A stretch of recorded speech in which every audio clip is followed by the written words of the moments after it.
കാട്ടുമാക്കാൻ മാധവൻ എന്നൊരു തനി ഗ്രാമീണന്റെ കഥ പറയുന്നു.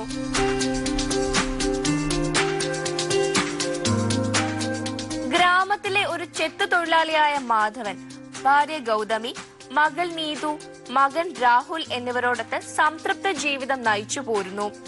അങ്ങനെയിരിക്കെ വളരെ സ്വസ്ഥമായി കഴിഞ്ഞിരുന്ന ഈ കുടുംബ ജീവിതത്തിലേക്ക് സ്നേഹപൂർവ്വം ഒരാൾ കടന്നു വരുന്നു. ആ സ്നേഹത്തിന്റെ പിന്നിൽ ഒളിച്ചിരുന്ന ചതി തിരിച്ചറിഞ്ഞപ്പോഴേക്കും ആ കുടുംബം തകർന്നു കഴിഞ്ഞിരുന്നു.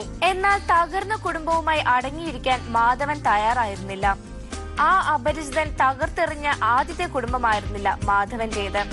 പക്ഷെ ആദ്യമായി പ്രതികരിക്കാൻ ചങ്കൂറ്റത്തോടെ ഇറങ്ങിത്തിരിച്ച വ്യക്തി മാധവനായിരുന്നു. പ്രതികാരദാഹത്തോടെ തന്ത്രങ്ങൾ മെനഞ്ഞുകൊണ്ട് കാത്തിരുന്ന മാധവൻ ഒരു നാൾ അയാളെ വകവരുത്തുന്നു. എന്നാൽ ചെയ്ത കുറ്റത്തെപ്പറ്റി പൂർണ്ണ ബോധ്യമുണ്ടായിരുന്ന മാധവൻ നിയമത്തിന് മുന്നിൽ നിന്നും ഒളിച്ചോടാൻ ഒരുക്കമായിരുന്നില്ല.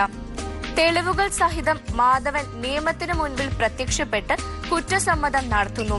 എന്നാൽ മാധവൻ വകവരുത്തുന്നതിന് മുൻപ് തന്നെ അയാൾ കൊല്ലപ്പെട്ടിരുന്നു എന്ന് ഇതിനോടകം മനസ്സിലാക്കിയ അന്വേഷണ ഉദ്യോഗസ്ഥർ മാധവന്റെ കുറ്റസമ്മതം അംഗീകരിക്കുന്നില്ല. അന്വേഷണം പുരോഗമിക്കവേ ഈ കൊലപാതകത്തിന് പല അവകാശികൾ ഉണ്ടാകുന്നു. അവരുടെ കയ്യിലും അവരുടേതായ തെളിവുകളുണ്ട്. ഇവിടെ അന്വേഷണ ഉദ്യോഗസ്ഥർ സ്തബ്ധരാകുന്നു.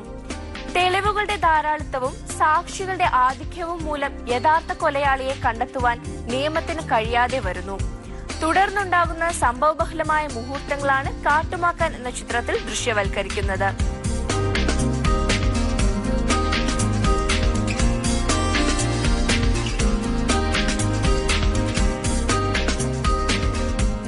ചിത്രത്തിൽ മുകേഷാണ് മാധവൻ എന്ന കഥാപാത്രത്തെ അവതരിപ്പിക്കുന്നത്.